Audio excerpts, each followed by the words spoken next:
Hello दोस्तों, कैसे हैं आप सभी। उम्मीद है कि आप लोग बहुत अच्छे होंगे। दोस्तों, मैं इस वीडियो में बात करने वाला हूं क्लास 10 के फिजिक्स का पहला चैप्टर जो कि प्रकाश का प्रवर्तन का इस वीडियो में ऑब्जेक्टिव के ऊपर बात किया गया है, जो कि ऑब्जेक्टिव का ये पार्ट 2 है। दोस्तों, मैं बोला था पिछले वीडियो में कि यदि जो आप लोग इस चारों वीडियो को पार्ट को देख लीजिएगा तो अगर जो इस चैप्टर से ऑब्जेक्टिव पूछा जाता है तो इसे एक भी बार नहीं जाएगा, जो कि बिल्कुल सत्य है। तो आप लोग इस वीडियो में अंत तक जरूर बने रहिएगा। देखते हैं पहले क्वेश्चन को। पहले क्वेश्चन है, वास्तविक प्रतिबिंब कैसा होता है ना। वास्तविक प्रतिबिंब कैसा होता है, उल्टा, सीधा, तिरछा, आधा। दोस्तों, इनका सही आंसर हो जाएगा ऑप्शन ए, उल्टा। दोस्तों, याद रखना है आपको, जो वास्तविक प्रतिबिंब है वो हमेशा उल्टा ही बनेगा। यदि जो आपसे पूछा जाएगा कि काल्पनिक प्रतिबिंब कैसा होता है तो बोलिएगा सीधा, है ना। जो काल्पनिक प्रतिबिंब है कभी भी वो उल्टा नहीं बन सकता, मतलब काल्पनिक प्रतिबिंब हमेशा वो सीधा बनेगा और वास्तविक प्रतिबिंब हमेशा उल्टा बनेगा। तो इस बातों को आपको हमेशा ध्यान रखना है। देखते हैं अगले क्वेश्चन को, है ना। दूसरा क्वेश्चन है, किस प्रतिबिंब को पर्दे पे प्राप्त किया जा सकता है। वास्तविक प्रतिबिंब, काल्पनिक प्रतिबिंब, दोनों, इनमें से कोई नहीं। दोस्तों, इनका सही आंसर है ना, वास्तविक प्रतिबिंब। ऑप्शन ए क्या है, इनका सही आंसर है। वास्तविक प्रतिबिंब को हम पर्दे पे प्राप्त कर सकते हैं, लेकिन प्रतिबिंब दो प्रकार के होते हैं, काल्पनिक और वास्तविक प्रतिबिंब, जो कि काल्पनिक प्रतिबिंब को पर्दे पे नहीं प्राप्त किया जा सकता है। तो इस बातों को भी आपको ध्यान रखना है कि अगर जो आपसे पूछ लिया जाए कि किस प्रतिबिंब को पर्दे पे नहीं प्राप्त किया जा सकता, तो आपको बोलना है काल्पनिक प्रतिबिंब, यानी उसी को हम बोलते हैं आभासी प्रतिबिंब। तो चलते हैं, देखते हैं अगले क्वेश्चन को। तीसरे नंबर प्रश्न को आप लोग वीडियो में बने रहिएगा। यदि जो वीडियो पसंद आ रहा है तो वीडियो के ऊपर लाइक कर दीजिएगा। तीसरा प्रश्न है, प्रतिबिंब की ऊंचाई और वस्तु की ऊंचाई के अनुपात को क्या कहते हैं, है ना। फोकस, इनका दोस्तों आंसर हो जाएगा आवर्धन, है ना। इनका ऑप्शन सी क्या है, सही आंसर है ऑप्शन सी, आवर्धन। ठीक है, देखते हैं अगले क्वेश्चन को।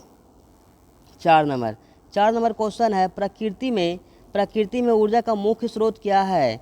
कोयला, पानी, सूर्य, कागज। दोस्तों, इनका सही आंसर हो जाएगा ऑप्शन सी, सूर्य, है ना। सूर्य क्या है, ऊर्जा का मुख्य स्रोत है, मेन स्रोत है। देखते हैं अगले क्वेश्चन को। 5 नंबर क्वेश्चन है, किस दर्पण में केवल आभासी प्रतिबिंब बनेगा, है ना। किस दर्पण में केवल आभासी प्रतिबिंब बनेगा, अवतल, उत्तल और समतल। तो दोस्तों, इनका सही आंसर हो जाएगा ऑप्शन सी, है ना, उत्तल और समतल। दोस्तों, उत्तल दर्पण और समतल दर्पण में क्या होता है, हमेशा वो क्या बनता है, आभासी प्रतिबिंब ही बनता है, केवल आभासी प्रतिबिंब बनता है, जो कि कैसा बनेगा, आभासी प्रतिबिंब हमेशा सीधा बनता है। तो देखते हैं अगले क्वेश्चन को। 6 नंबर क्वेश्चन है कि दर्पण की लंबाई को क्या कहा जाता है ना। दर्पण की लंबाई को क्या कहा जाता है, लंबाई, द्वारक, चौड़ाई। इनका सही आंसर हो जाएगा ऑप्शन बी, द्वारक। दर्पण को लंबाई को हम द्वारक बोलते हैं। देखते हैं अगले क्वेश्चन को। 7 नंबर क्वेश्चन है कि प्रकाश के किसी वस्तु से टकराकर लौटने की क्रिया को क्या कहते हैं। प्रकाश का प्रवर्तन, प्रकाश का अपवर्तन, प्रकाश का प्रकीर्णन, इनमें से कोई नहीं। दोस्तों, इनका सही आंसर हो जाएगा ऑप्शन ए, प्रकाश का प्रवर्तन, है ना। प्रकाश के किसी वस्तु से टकराकर लौटने की क्रिया को हम प्रकाश का प्रवर्तन कहते हैं। देखते हैं अगले क्वेश्चन को। 8 नंबर। दोस्तों, 8 नंबर क्वेश्चन है, काल्पनिक प्रतिबिंब का दूसरा नाम क्या है। काल्पनिक प्रतिबिंब का दूसरा नाम क्या है, वास्तविक प्रतिबिंब, आभासी प्रतिबिंब, दोनों, इनमें से कोई नहीं। तो दोस्तों, इनका सही आंसर हो जाएगा ऑप्शन बी, आभासी प्रतिबिंब। दोस्तों, आपको ध्यान रखना है कि प्रतिबिंब दो प्रकार का होता है, पहला वास्तविक प्रतिबिंब, दूसरा आभासी प्रतिबिंब। आभासी प्रतिबिंब को ही हम काल्पनिक प्रतिबिंब कहते हैं, जो कि काल्पनिक यानी आभासी प्रतिबिंब हमेशा सीधा बनता है। तो आप लोग ये सब पॉइंट को नोट करने का प्रयास कीजिएगा।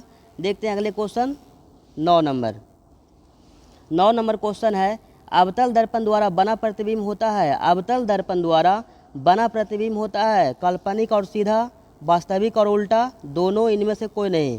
तो दोस्तों, इनका सही आंसर हो जाएगा ऑप्शन बी, वास्तविक और उल्टा, है ना। अवतल दर्पण द्वारा बना प्रतिबिंब होता है वास्तविक और उल्टा। लेकिन आपको ध्यान रखना है कि है ना, क्या बोलता है, उत्तल दर्पण द्वारा कैसा प्रतिबिंब बना होता है, कैसा बनता है, काल्पनिक और सीधा बनता है। तो चलिए, उम्मीद है कि इनको आप समझ पाए होंगे, है ना। देखते हैं अगले क्वेश्चन। 10 नंबर क्वेश्चन है कि गाड़ियों के अग्रदीपों में किस दर्पण का प्रयोग होता है। गाड़ियों के अग्रदीपों में किस दर्पण का प्रयोग होता है, इनका सही आंसर हो जाएगा अवतल दर्पण, है ना। ऑप्शन बी क्या है, इनका सही आंसर है ना, अवतल दर्पण। देखते हैं अगले क्वेश्चन को। 11 11 नंबर क्वेश्चन है कि प्रतिबिंब कितना प्रकार के होते हैं। प्रतिबिंब कितना प्रकार के होते हैं, 1 2 3 4। दोस्तों इनका सही आंसर हो जाएगा ऑप्शन बी 2। प्रतिबिंब है जो 2 प्रकार के होते हैं, पहला वास्तविक प्रतिबिंब, दूसरा काल्पनिक प्रतिबिंब। काल्पनिक प्रतिबिंब को ही हम आभासी प्रतिबिंब बोलते हैं। ये सब सारे पॉइंटों को आपको ध्यान रखना है। देखते हैं 12 नंबर प्रश्न को। 12 नंबर प्रश्न है चिकित्सा क्षेत्र में किस दर्पण का प्रयोग किया जाता है। चिकित्सा क्षेत्र में किस दर्पण का प्रयोग किया जाता है, उत्तल दर्पण, अवतल दर्पण, समतल दर्पण, इनमें से कोई नहीं। तो दोस्तों इनका सही आंसर हो जाएगा अवतल दर्पण, है ना। अवतल दर्पण का प्रयोग, है ना, सर्च लाइट में, सौर भट्ठी में, चिकित्सा के क्षेत्र में इन्हीं का प्रयोग करते हैं डॉक्टर लोग आँख नाक कान को जाँच करने में, ठीक है। तो इनको आप ध्यान रखने का प्रयास कीजिएगा। देखते हैं अगले क्वेश्चन को।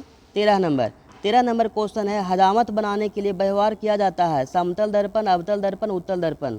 दोस्तों इनका सही आंसर हो जाएगा अवतल दर्पण। अवतल दर्पण को ही हम, है ना, हजामत बनाने के लिए प्रयोग करते हैं, व्यवहार करते हैं, या इन्हीं को बोलते हैं दाढ़ी बनाने में। क्वेश्चन पूछा जाता है दाढ़ी बनाने में किस दर्पण का प्रयोग किया जाता है, तो अवतल दर्पण। देखते हैं अगले क्वेश्चन को। 14 नंबर क्वेश्चन है गोलीय दर्पण कितने प्रकार के होते हैं। गोलीय दर्पण कितने प्रकार के होते हैं, 1 2 3 4। तो दोस्तों इनका सही आंसर हो जाएगा ऑप्शन बी 2, है ना। गोलीय दर्पण है जो 2 प्रकार के होते हैं, पहला उत्तल दर्पण, दूसरा अवतल दर्पण, है ना। तो आपको ध्यान रखना है ना, कि उत्तल दर्पण को हम अपसारी दर्पण कहते हैं, उत्तल दर्पण को हम अपसारी दर्पण कहते हैं, अवतल दर्पण को हम अभिसारी दर्पण भी कहते हैं। तो इस पॉइंट को भी आपको ध्यान रखना है। एग्जाम में ये सब पूछ लिया जाता है, यही सभी पूछा जाता है। अगर जो आप लोग को ये सब क्वेश्चन याद नहीं है तो कुछ भी याद नहीं है, तो इनको 1 से 2 बार देखिएगा, सारा का सारा आपको याद हो जाएगा। देखते हैं अगले क्वेश्चन को। 15 नंबर क्वेश्चन है गोलीय दर्पण के मध्य बिंदु को क्या कहते हैं। गोलीय दर्पण के मध्य बिंदु को क्या कहा जाता है, क्या कहते हैं, है ना। ध्रुव, वक्रता व्यास, वक्रता त्रिज्या, इनमें से कोई नहीं।